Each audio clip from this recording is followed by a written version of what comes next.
Hey, welcome back. It's late here in New York, the kind of quiet where the city's usual roar settles into a distant, steady sigh.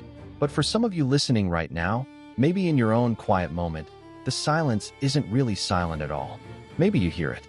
A low, persistent rumble.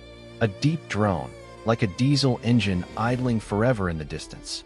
A sound that shouldn't be there, that no one else seems to notice. If you do hear it, you're not imagining things. And you are not alone. I'm Ibnul J. Farabi, and this is the Unexplained Archive from Light Knot Studios. Tonight, we're diving into a mystery that isn't seen, but heard. Or rather, not heard by most of us. This is the story of the Taos Hum. The name comes from the small, artistic town of Taos, New Mexico, nestled in the high desert. It's a place known for its stunning light and profound quiet. But starting in the early 1990s, a small group of residents began reporting something intrusive. They described a low-frequency sound, a deep, vibrating hum that seemed to come from nowhere and everywhere. It was more felt in the bones than heard by the ears. It was relentless, especially at night, inside their homes.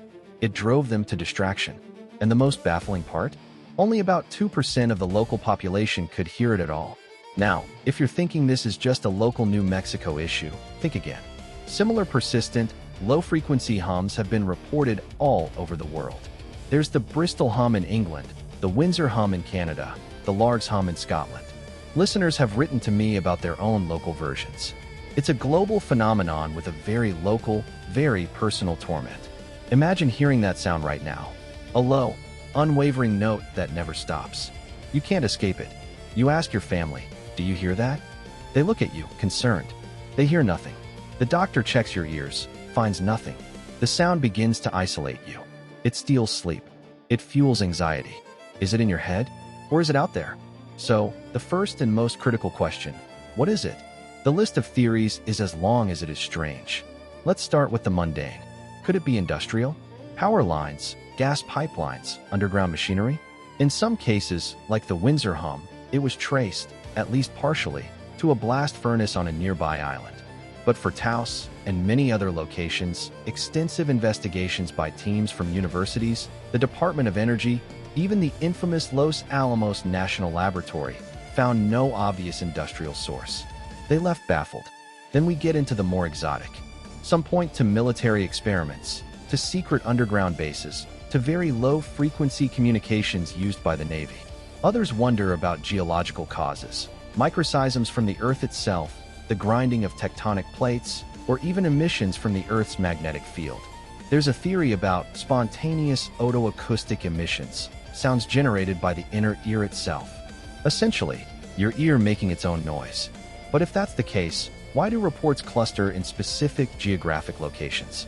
Why would so many different ears suddenly start singing the same lonely, maddening tune in Taos, but not in the next town over? This leads us to the fascinating and perhaps most plausible psychological and physiological angle. The fact that only a small percentage of people hear it suggests a difference in perception. Maybe the hum is always present, a constant background vibration of our modern world, the cumulative thrum of all our highways, air traffic, appliances, and electrical grids. Most brains filter it out as irrelevant noise. But for some, their auditory systems don't, or can't, apply that filter. Their threshold for low-frequency sound is simply lower. They are, in a sense, human tuning forks, resonating with a frequency the rest of us ignore. The sound is real, but the source isn't a single mystery machine. It's the entire symphony of civilization, playing a note only they can discern. I find this idea particularly compelling. As an engineer, I'm trained to look for the signal in the noise. But what if, for some people, the noise is the signal? Their hearing isn't faulty, it's acutely, painfully precise. They are the canaries in the coal mine of our sonic environment, sensing a pervasive drone the rest of us have learned to unhear. It makes the hum a deeply personal mystery. The source isn't just out there. It's in the very interface between the world and your unique biology. I'll tell you, this resonates with me on a personal level, though not with sound. Growing up in Bangladesh, then moving to the frenetic energy of New York, I've often felt like a sensor for different kinds of signals, cultural shifts, the subtext in a conversation, the quiet tension in a room that everyone else seems to miss. It's not a sound, but it's a frequency. And when you're the one who perceives it, while others don't, the first thing you question is your own sanity. You start to feel isolated, a bit adrift. I think that's the true weight of the Taos Hum. It's not just an acoustic puzzle. It's an experience of profound isolation. It's the unsettling realization that your reality, the data coming in through your own senses, doesn't match the consensus reality of everyone around you. That is a deeply human kind of mystery. So where does that leave us? The investigations have largely gone quiet, much like the hum itself for 98% of us. There is no definitive answer, no smoking gun, or in this case, smoking speaker.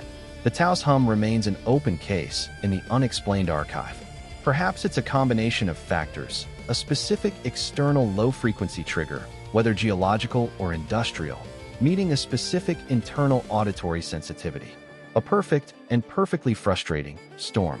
But here's my takeaway. The Taos Hum teaches us a lesson in humility. It reminds us that human perception is not a uniform window onto the world. It is a complex, personal instrument. What is silent to one person is a symphony of disturbance to another. The hum challenges us to believe the experiences of others, even when we cannot perceive them ourselves. It's a call to listen, not just with our ears, but with empathy. If you hear a hum that no one else does, I hope you find some comfort in this. You are a sensitive instrument in a noisy world, and you are not alone.